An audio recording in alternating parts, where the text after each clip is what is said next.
This is Scott the Fix-It Guy. Today we have a LG washing machine with a moldy door gasket. It's a very common problem, and this video will show us how to replace it. So we have it unplugged. We're going to take a standard head screwdriver and pry off the front spring clamp and just pull it towards you. And then you're going to take the boot off of the front panel just by peeling it off and push it in to the spin basket into the tub. Kind of get it out of your way.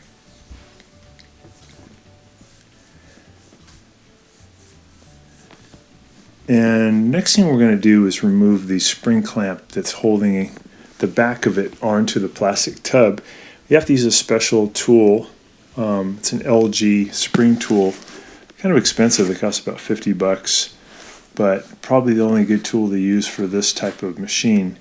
And it helps you to separate the spring clamp, and then you can grab the spring clamp and the gasket and pull it towards you and get the old moldy one off. These tend to get moldy when the door is left shut, so it's good to keep the door open as often as you can. Now we're going to use some pliers to remove the spring clamp that holds the little hose onto the bottom of the gasket where there's a drain hose. So we get that off, and we can pull the whole old moldy gasket out of there and the spring clamp.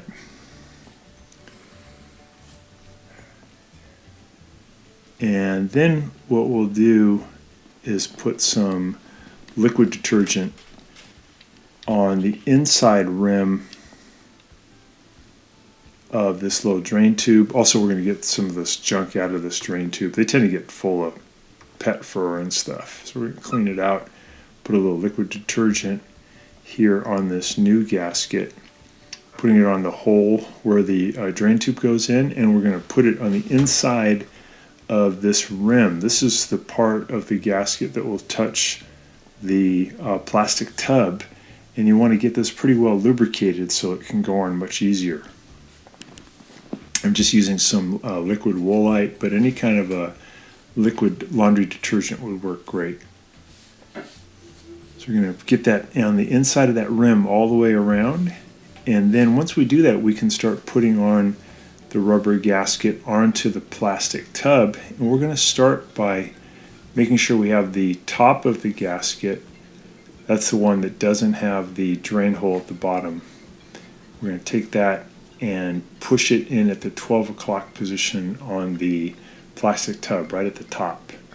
Use two hands to do that, using your thumbs mainly to push it up over the plastic rim, and you should feel it almost click into place.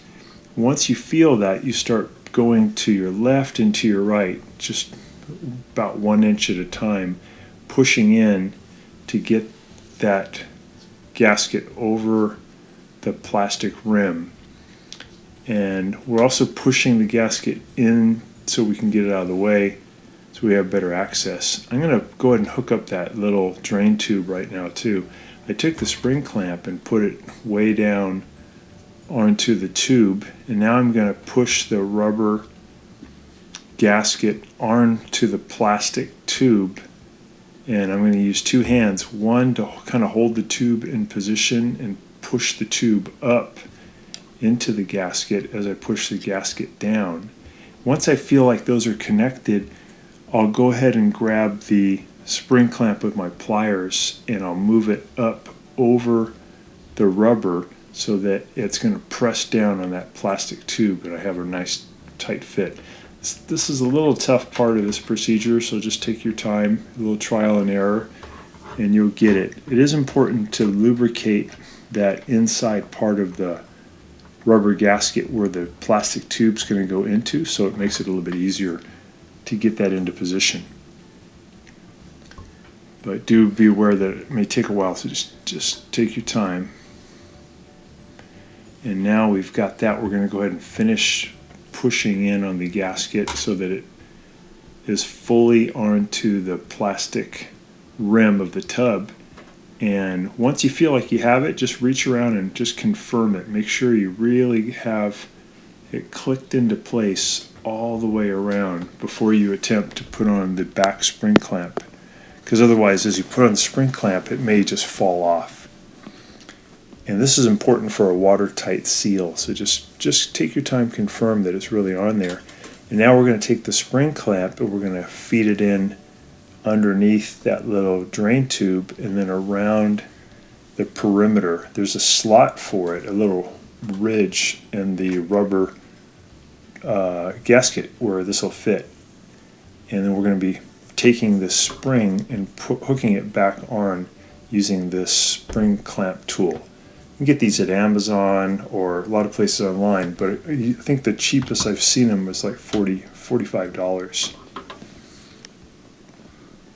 So we got that spring clamp back on, we got it tight, we got this bottom one on, and now we're going to feed the gasket back over the front panel, kind of the same way we did the back part of the gasket. We're just going to go an inch at a time using our thumbs, and just take your time, get it all the way on there. I don't recommend that you lubricate this front one. I think it's better not to. Here's that tool again.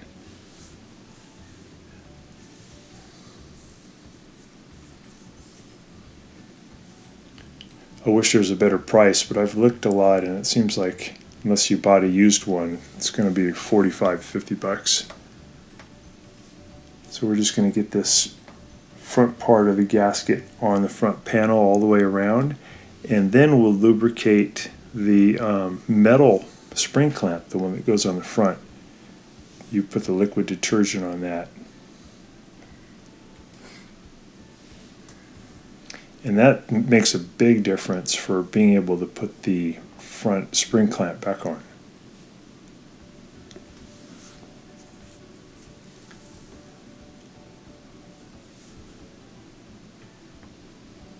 So just making sure it's really on there tight before we attempt to put the spring clamp on.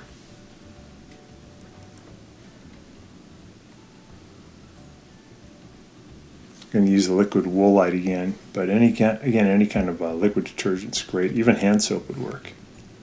Just going to get that all the way on every surface of that spring clamp. Then we'll start at the 12 o'clock position, the top of the spring clamp, and the spring should be at the bottom at the 6 o'clock position. Put it on the ridge, and then we'll separate it.